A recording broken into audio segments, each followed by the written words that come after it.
What if the Terminator was Chinese? This is the story of one of the most legendary underground fighting games of all time. A game that started as a college project and has become one of the most celebrated cult classics in fighting game history. This is Dong Dong Never Die. Dong Dong Never Die is a fighting game which is loosely, and I mean loosely, based on Terminator 2 Judgment Day. A war has been going on between man and machine for years, and Skynet sends a Terminator named Shenghua Nan back in time to kill the leader of the free world, Dong Dong. Shenghua Nan arrives in the year 2009, coinciding with a global martial arts tournament that is taking place, and to lure Dong Dong out, he starts attacking participants in the tournament. With the future of mankind hanging in the balance, Dong Dong must fight his way through the tournament to defeat Skynet and save humanity. Sound awesome? It is, and it was spawned by a college student who just happened to have some free time on their hands. So the lead developer is called Chinese Terminator, right? Here around 2007, he was in college. He's trying to make a game for his final assignment. So Dong Dong Never Die, it's a game that was made by a Chinese game developer called Jiangxi in his spare time.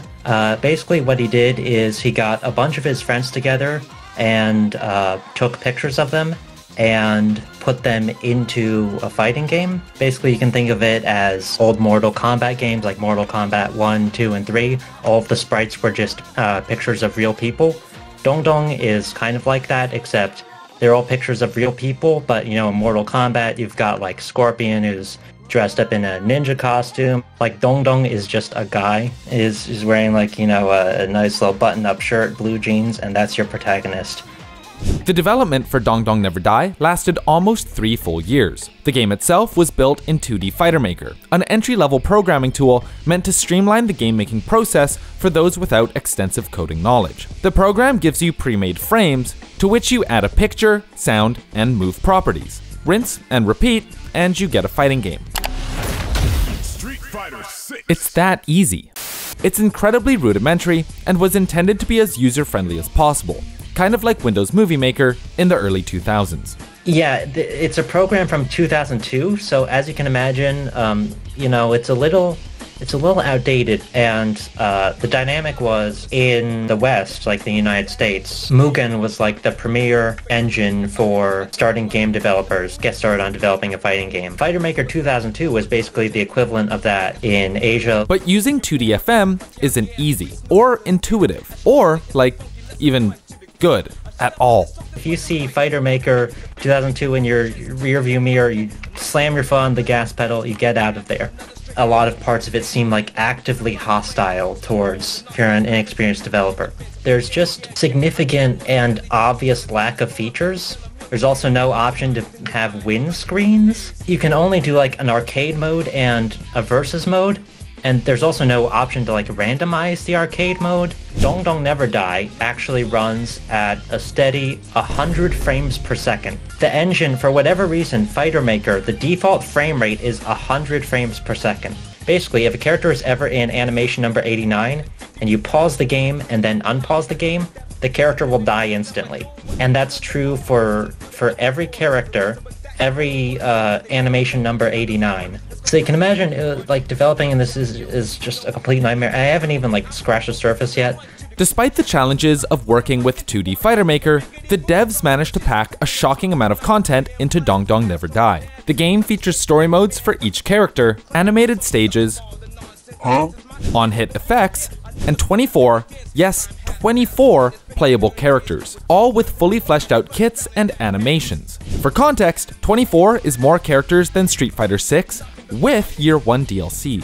And these characters, let me tell you, they're classics. Sure, you've got the main characters, Shenghua Nan and Dong Dong, but you've also got Ming Boy, Goki, the blue-collar hero, Jian Zilang, local cool guy, Jie Jie, the graffiti artist, Sun Wukong, and nurses turned roommates, Jie Mei Hua. You've got Ken, who is based on Ken from the video game Ken, Hua Chai Ren, the human matchstick, Violent Dong Dong, who you don't want to see get angry, And to round out the cast is motherfucking Mario, baby! Woo! Being a 4-button fighting game, all of these characters have normals, unique specials, and some pretty sick supers. Now, you will watch this montage of our favorite supers. While watching, you will contemplate subscribing to Akshon Esports. See that? That was Optimus Prime. He's subscribed to Akshon Esports. Did Mario just Raging Demon a man in a pool floaty? He did it because Pool Floaty Man was not subscribed to Akshon Esports. And trust me, he will do the same to you. Part of the charm of Dong Dong Never Die is that almost all of the characters, apart from Huo Chai-run and Mario, had their animations painstakingly photographed by hand. But because they didn't have a good camera, every single character needed to run 600 to 700 photos because, you know, a lot of visuals, because bad quality and such like that. So at the end, they needed around 20,000 photos to finish the game. Jianxi Konglong dressed people up in costumes. This included his friends, colleagues from the art department at his college, and even legitimate actors. He Wenhui, who posed for the character Jiang Bao, was in Stephen Chow's classic comedy, Shaolin Soccer. In total, more than 20,000 photos were then cut out and sequenced into the character animations you see in the game.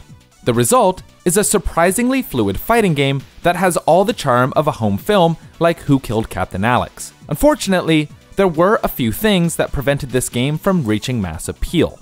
The first was when it was released. Because Dong Dong came out in 2009, right? And 2009 was the year where fighting games basically came back from the dead, right? With the release of Street Fighter 4. And since then, there's been such a huge explosion of all different kinds of fighting games and all different kind of genres. You saw like Blaze Blue, and Guilty Gear is now almost really like kind of hitting the mainstream. Street Fighter 6 is super popular.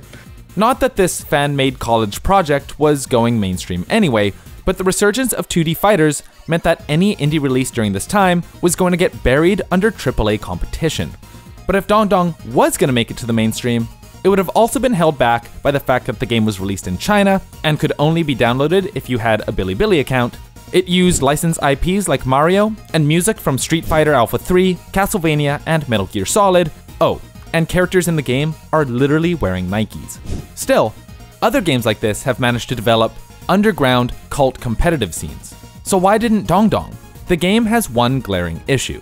The common aphorism, you know, in any competitive game, players will eventually optimize the fun out of it. Dong Dong, the vanilla versions, they are kind of based off of KOF, and KOF has a roll button. Some other fighting games have it too, where you can do a forward roll or a back roll. Usually when rolls are implemented in other games, there's some form of counterplay to it, right? There's some part of the roll animation where you're vulnerable, where you can get hit, or there's certain types of attacks that can hit you like lows or throws or whatever. So in Dong Dong, every single character's roll is invincible from the start of the animation to the end of the animation, and there's no limit on how or when you can use it. Stuff like the rolling. Rolling was frame one invincible and completely invisible from start to finish, so you had to go, right? In theory, as long as you don't mess it up, you can do a roll, and then right as that roll ends, you can do another roll, and another one, and you can spam the back to back to back, and there is no way the opponent can ever hit you as long as you don't leave a window in between any of your rolls.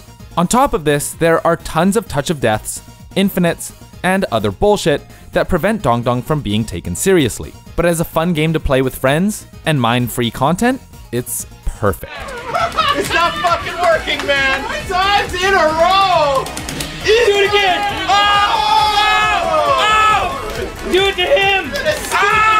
Bitch! Oh, I'm so pissed off! Shortly after releasing version 1.0 of Dong Dong Never Die in 2009, Jianxi Konglong washed his hands of the game and passed development over to HLWZ, who served as its steward and updated the game until version 1.6, where it was left frozen in time for years.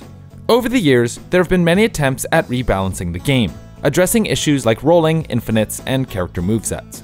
Dong Dong 2018 tried to address some of the core issues like rolling, and Despite's Dong Dong 2023 was a pretty big overhaul. Again, it fixed rolling, implemented backdashes, short hops, moveset changes across all characters, and even introduced 2 new characters. To be honest, I'm a Tekken guy. all my changes were trying to be like not exactly emulate, but embody the freedom of movement Tekken has, so that freedom of canceling movement to any other movement like that. But the definitive Dong Dong balance patch came out in early 2024. Dong Dong Never Die Judgment Day is a balanced version of the original game that is as close to competitively viable as we're going to get. Apart from removing Touch of Deaths, Infinites, and other degenerate strategies, Judgment Day has also made the roster of characters more diverse, not by adding in more characters, but by expanding movesets and adjusting playstyles. The whole goal of Judgment Day is I want to retain like the original concepts that all the characters seem to be going for and all that kind of stuff. Like a lot of the characters are just like, they basically reduce down to whatever their best normal is and whatever their best combo special is. But in Judgment Day, there's actually like character archetypes. Like you have Ken, which is sort of your standard like archetypal Shoto. You've got Goki, who's like a really good zoner. Mario, who is like a crazy mix-up machine, who's like kind of based off of Akuma. Sun Wukong is like an item throw character. But I think in spite of all that, in spite of the game being so different, you can still see like the line of succession between vanilla and this version. Like I think it still feels like the same game. I think it feels like something that's respectful to the original vision. But basically, in my head, my internal monologue was just, I want to make this game sick as hell. On top of this, Judgment Day overhauls many of the game's systems. Characters can roll cancel for 1 bar, hit stop and block stop were decreased to up the pace of play, normals have been tweaked across the board, and of course, rolling is no longer invulnerable with a 1-frame startup. And that's just the basics. Some of the stuff Dismas has managed to program into the game is straight up voodoo, and makes Dong Dong feel like a modern fighting game. So this character, Goki, I gave him a move where he can throw a grenade out, and then when the grenade is on the ground, he can use his 2C and 2D, which are his like low kick attacks. And if he does one of those while he's standing next to the grenade, then he can actually kick it and it'll start rolling forward. It's amazing that he was able to get all of this done using a program as hostile as 2D Fighter Maker. But that's not all. The game can also be played online using delay-based netcode, and after a couple of hours of playing it here at the Akshon Esports office, we give it the seal of approval. There's something about carrying your opponent to the top of Mount Everest with an 18-hit Tatsu that makes you really feel like you're Dong Dong Never Die. Dong Dong Never Die was originally just a college project. Born out of passion and curiosity, the original game helped Jiangxi Konglong get a job at Tencent, kickstarting their career in the gaming industry. By some magic, 15 years later, the same thing happened for the person who picked up the torch and carried on his legacy. So I applied to grad school and I applied to game design programs. And Dong Dong was the centerpiece of my applications. And I don't know, somehow, like, it worked. Yeah, I'm going to grad school off of the back of Dong Dong Never Die Judgment Day. So it's like the whole trajectory of my life has honestly kind of, changed because of this. This leads us to wonder, whatever happened to Jiangxi Konglong? There's like articles at the time that say he was working for Tencent during the development of Dong Dong. Then there were some other articles I found that were, I think he made some Facebook posts pretty soon after the release of Dong Dong, because I think he had some pretty big plans where he was planning on releasing a sequel to Dong Dong, and also he was working on a Streets of Rage fan game. Like in Dong Dong, if you beat the arcade mode, you get a teaser for Streets of Rage 4 on the Sony PSP. But then I think at some point he made like a Facebook post, basically Facebook equivalent, where it was like the way the game design industry is going, it's not going in a direction I like, and it's basically like, I have so little free time, everybody's like working around the clock, and they're working on horrible, free-to-play mobile game, and it's all like very commercialized, and people are kind of, just losing their passion for it. The most recent internet presence that he has and it's just a video of him from 2021, and it's just of him like hiking in the mountains, and the description just says like, when you're tired, you should go to Tanglang Mountain near Shenzhen. Then near the peak of the mountain, he pulls out like this kind of like mobile console. It kind of looks like a Steam Deck, and if you kind of pause the video at a certain point, you can see, on the side, very familiar icon. It's a little Dong character. That's Dong Dong. I really do have, an appreciation for the work that he's put in, and I kind of want him to just be able to, enjoy his life, but also there's some part of me that's kind of wondering, has he seen what I've done? If you're curious about Dong Dong Never Die and want to try out Judgment Day for yourself, head over to the community Discord, linked in the description below. The game takes less than a minute to download. Judgment Day is constantly being updated by Dismas, and if you have any feedback, I'm sure they'd love to hear it.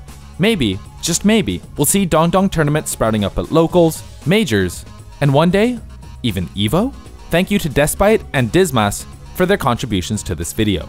Make sure to follow them on their socials, link in the description.